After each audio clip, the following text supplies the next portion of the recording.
bilangin nyo una ang main, circuit breaker, lighting, outlet, at kung ilang pirasong aircon.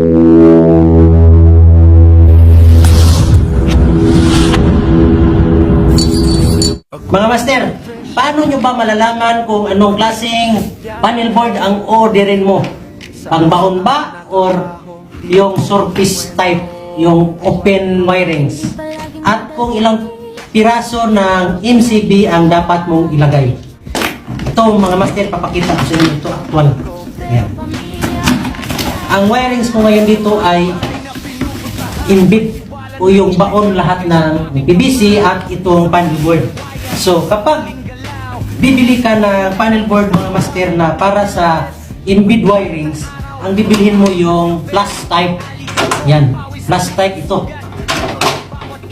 Pag open wirings naman, yung surface type. Surface type, plain hanggang dito sa takip, pagpunta sa kwitan. Yan yung surface type. Ito ang plus type baon. Yan. Tapos, para malaman nyo kung ilang piraso ng MCB ang bibilhin nyo, dapat bilangin nyo una ang main, circuit breaker, lighting, outlet, at kung ilang pirasong aircon, kung dalawa ang aircon.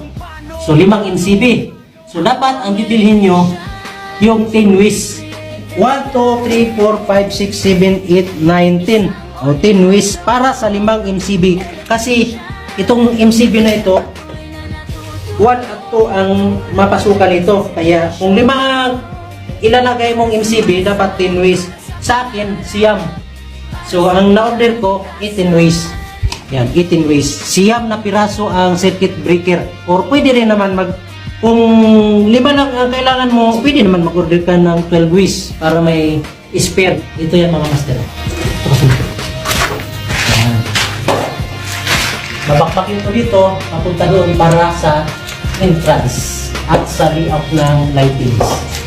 Ayan mga master. Creative diaries.